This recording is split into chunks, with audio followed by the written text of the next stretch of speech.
From the headquarters of Telesur English in Quito, Ecuador, this is From the South, and I'm Saini Gray.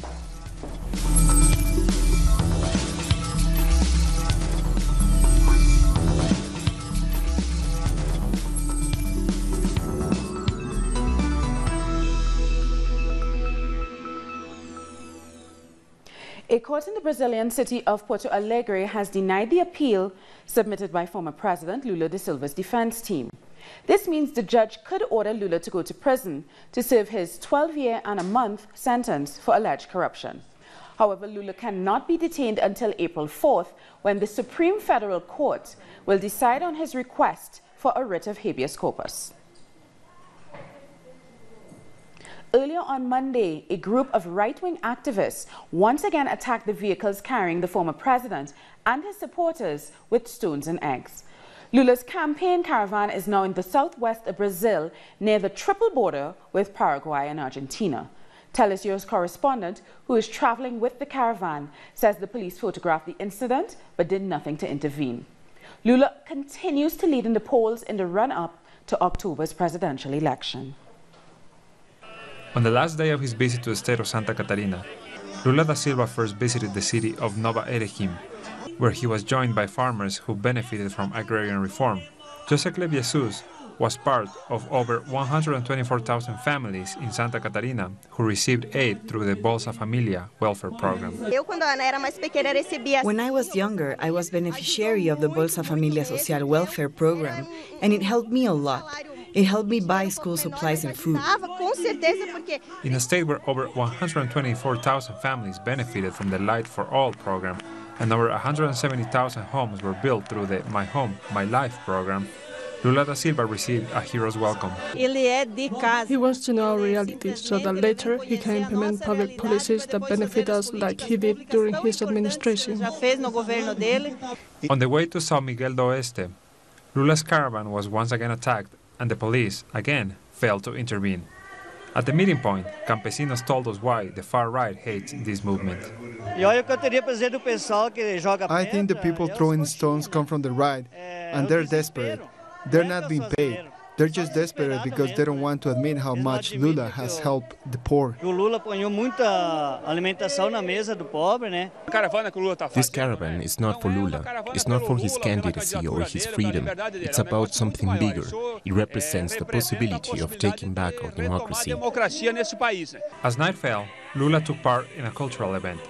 This activity attracted thousands who were not afraid of fascist threats and heeded the call of this populist project that wants to elect Lula as president. Our Lula did everything for us. He brought us a lot of people out of misery. He gave us homes and public universities. He needs to be president again. Despite the right's desperation, Lula da Silva ended his trip through Santa Catarina, surrounded by supporters who see in him the promise of a better tomorrow. So let's take a look at where the possible imprisonment of Lula da Silva stands now. In January, the 4th Regional Federal Court in Porto Alegre confirmed Lula's conviction from last year for alleged corruption over a beachside apartment and increased his sentence to just over 12 years. Lula's lawyers appealed, and today the same court rejected that appeal.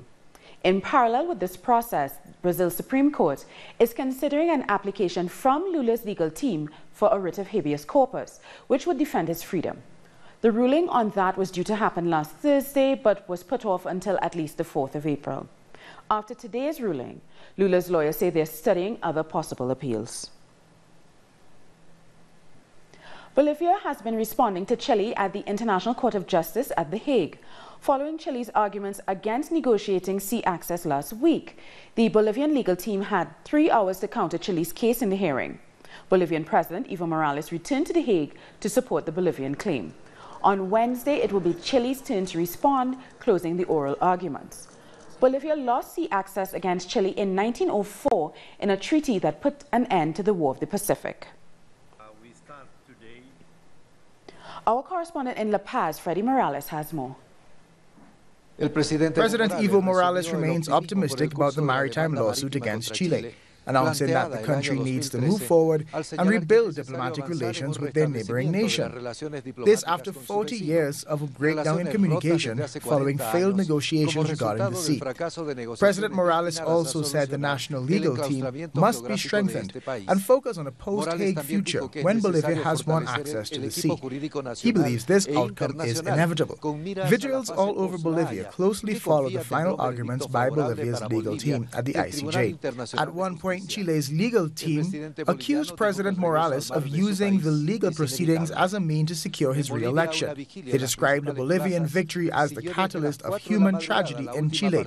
Bolivian Vice President Alvaro Garcia described this as an outburst by a team that had lost its temper. In 1879, Chile annexed 120,000 square kilometers of Bolivian territory that had access to the sea.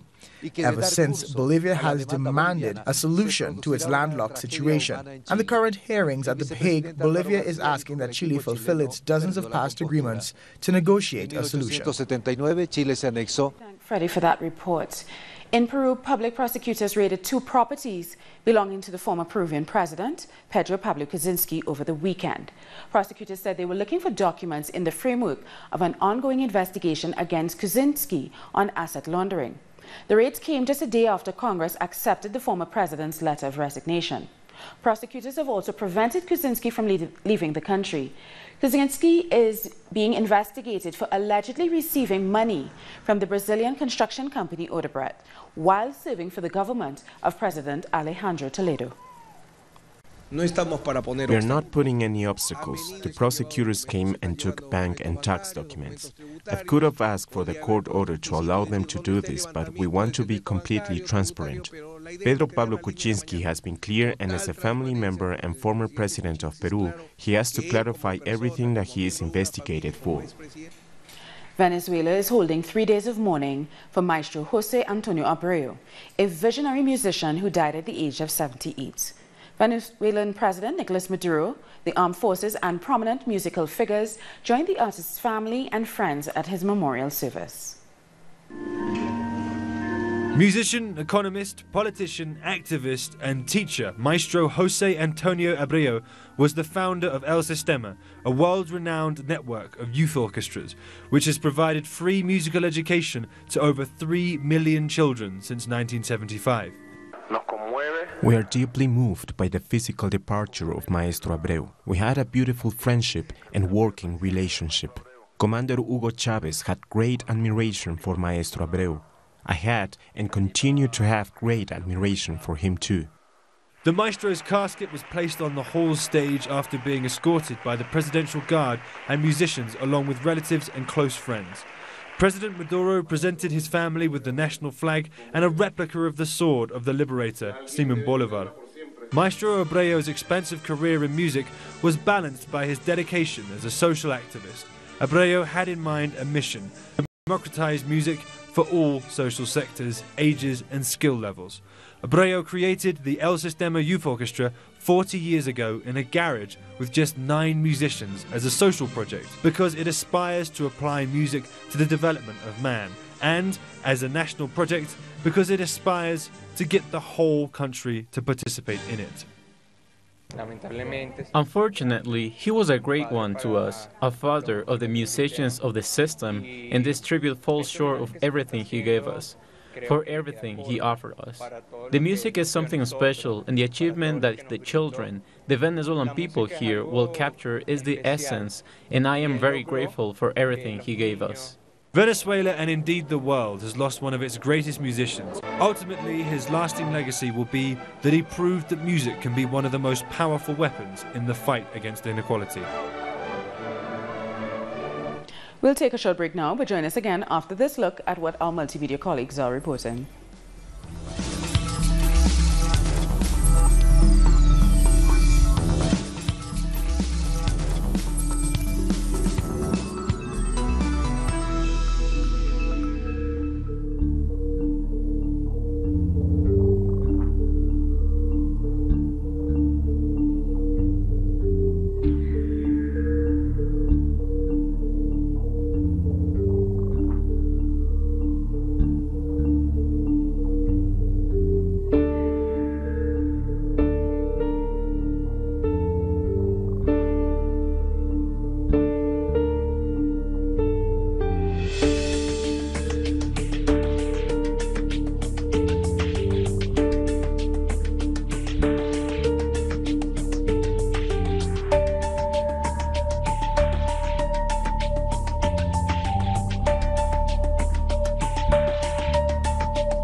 Welcome back.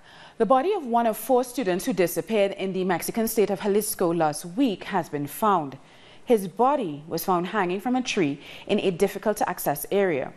The student formerly of the University of Guadalajara disappeared on March 19th. More than 300,000 people, including students, faculty and support staff at the University of Guadalajara, staged a 2-hour strike last Friday, following the disappearance of 4 students, of which 3 are still unaccounted for. In this particular case, however, authorities are considering he could have committed suicide. On Sunday afternoon, we are told a body was found on the Huentitán cliff. We would like to thank the emergency services for their work. Sadly, we regret to say that the found body belongs to Cesar Ulises Arellano Camacho, a medical student formerly studying at the University of Guadalajara. We have already informed his family and we have offered all the support needed.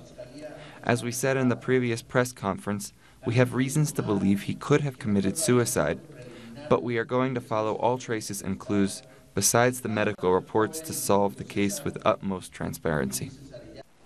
In Costa Rica, politics and religion are closely linked, and in the upcoming second round of the election, some candidates are bringing religion into their manifestos. Following the election that took place on February 4th, there are now 7 political parties in the assembly. It's the first time in history that neither of the main parties got half of the votes. Fabricio Alvarado from National Restoration and Carlos Alvarado from Citizens Action weren't necessarily the first or second option for many voters in the first round. That means that the majority of the people voted for other political parties. There are very marked socioeconomic differences between the voters of each party. The urban areas are leaning more to the candidacy of Carlos Alvarado, and people in the more poor areas prefer Fabricio. Additionally, a fundamental factor in the election is religion. Several campaigns base their strategies in the faith of the Costa Rican people. We are hoping for the best in this second round. May God lead the way and we leave it in God's hands. In a public act, several conservative candidates supported Fabricio Alvarado. Sergio Mena, a former candidate, highlighted the role of religion in the campaign. We were forming a bloc defending families, interests and values, and we were doing something very beautiful because we were showing the alliance between the evangelical and the Catholic family in Costa Rica because we are all children of God. Several complaints about the use of religion in the campaigns have been taken to the Supreme Tribunal. We have to remember that the Constitution and the law doesn't prohibit contact between religion and politics, as long as religion is not used as propaganda. With only 1 week to go until the election, it seems people are still undecided. Taxi drivers in Quito, Ecuador have been protesting against ride-sharing apps Uber and Cabify.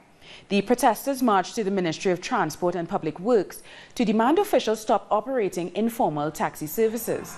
The drivers say their profits have been slashed since the market opened up, but there have been complaints from the public about taxi drivers abusing the meter and mistreating passengers. The taxi drivers say those taxi operators are in the minority. A Chilean commission arrived in Ecuador for a humanitarian visit to former Vice President Jorge Glass. In December 2017, he was sentenced to 6 years imprisonment after being accused of involvement in the Odebrecht scandal. The Chilean Communist Party deputy and lawyer Hugo Gutierrez visited the former Ecuadorian Vice President Jorge Glass to learn more about the case that resulted in his imprisonment and the legal scope of his case, which his supporters say is political persecution. Let's be clear. There is an innocent person judged and sentenced for a crime that doesn't exist anymore. A crime that was downgraded by a new code established in 2014.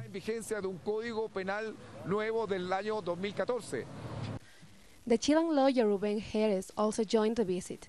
Both Chilean lawyers were calling for an official inquiry into the legality of the case. The 2 Chilean lawyers are known for their humanitarian work. The problem here is that Jorge Glass was sentenced for something that doesn't exist in the actual penal code. now called Integral Organic Penal Code. That rule with which he was sentenced is not there. The Chilean deputy said he will produce a report to share his analysis of the case and will give it to the inquiry.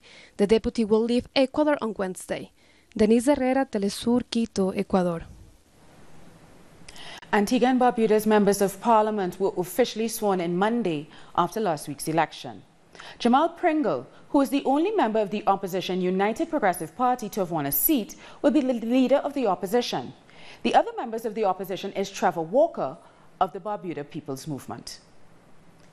Earlier, Prime Minister Brown had harsh words for Colin James, the ABLP politician who lost the constituency of All Saints East and St. Luke for the second consecutive time. And Brown said that it was because James had deviated from the party game plan. The Speaker of the House, Sir Gerald Watts, had some words of wisdom for the new opposition leader, Pringle.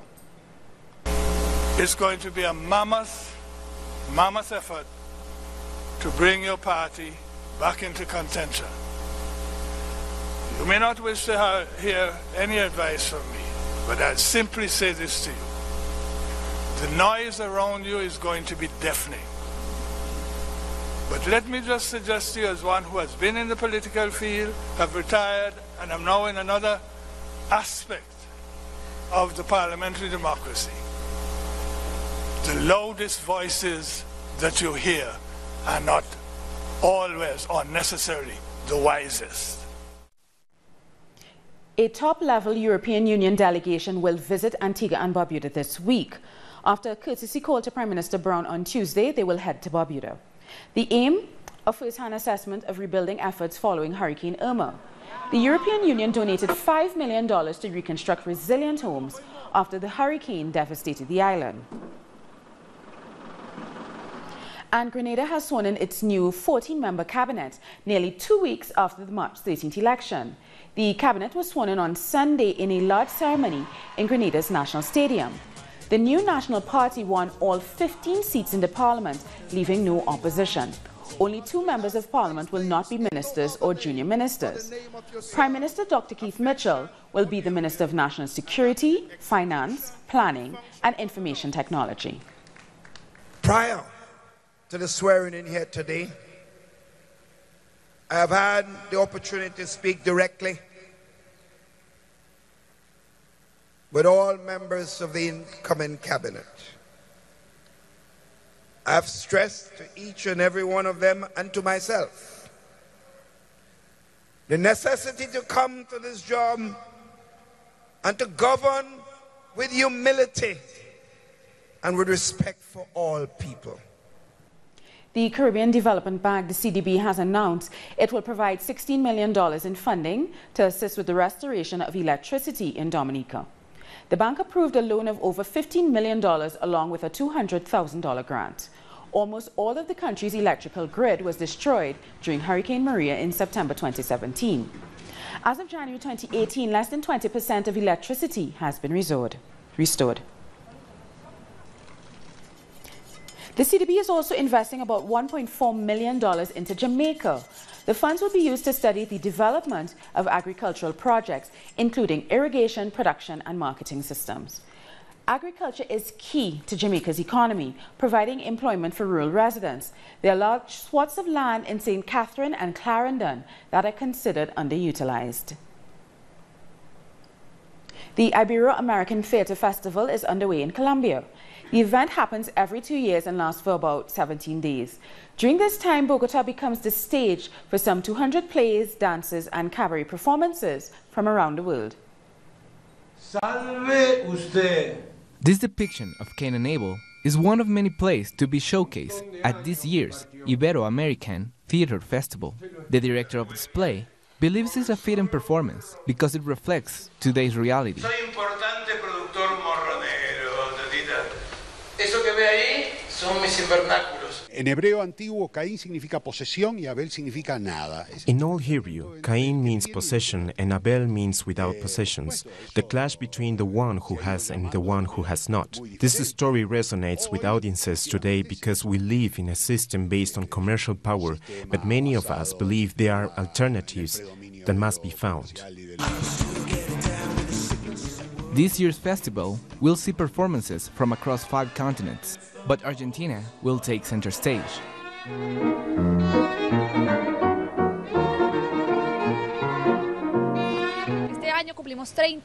This is the 30th anniversary of the festival.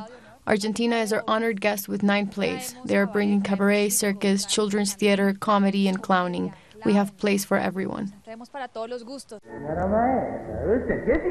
The event will give Argentinian companies the chance to showcase their art.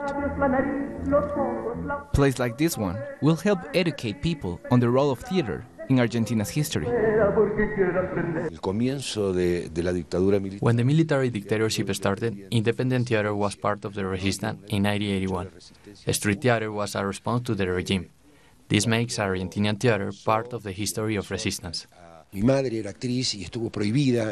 mom was a band actress during the dictatorship, but theater always found a way to reach people. This festival will reach millions of people in Bogota. It will run until April 1st.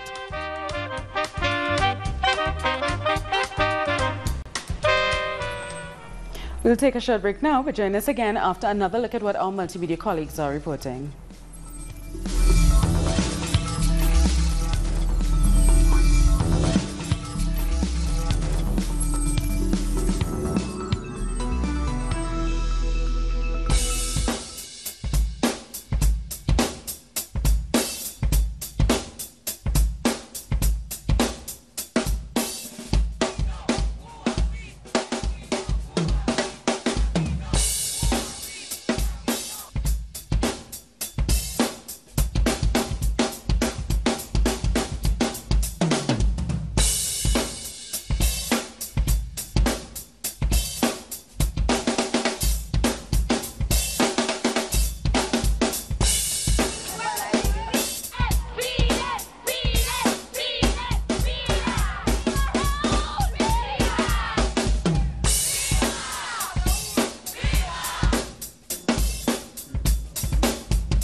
Welcome back, and let's have a look at some of the other stories making headlines around the world. Hundreds of people have protested after Sierra Leone's High Court ruled to delay the second round of presidential elections. The face-off between opposition leader Julius Maada Bio and ruling party Sumura Kamara was put on hold by the court after a member of Kamara's All People's Congress alleged fraud in the first round. About 100 people have gathered in the city of Varna to demonstrate against Turkish President Recep Tayyip Erdogan, who arrived to attend the EU-Turkey summit. The summit is hosted by Bulgarian Prime Minister Boyko Borisov to discuss different issues, including Turkey-EU ties, trade, and security. Erdogan doesn't have a place in Bulgaria, nor does he have it in the European Union. That's why I'm here to protest. He is an aggressor who violates the European interest. It's very regrettable that we are hosting him here. A suicide bomber struck a security checkpoint in Mogadishu on Sunday, leaving at least 4 dead and scores more wounded. The blast reportedly occurred only meters away from Parliament. After the driver of the explosive-strapped vehicle was stopped by security, the blast comes just days after another car bomb killed 14 people in Mogadishu last Thursday. And finally, there are reports that the North Korean leader, Kim Jong-un, may have visited China. Video from Reuters shows a convoy, possibly carrying Kim, traveling through Beijing. Bloomberg said 3 separate sources told them it was the North Korean leader, and earlier, Japanese media also reported the visit.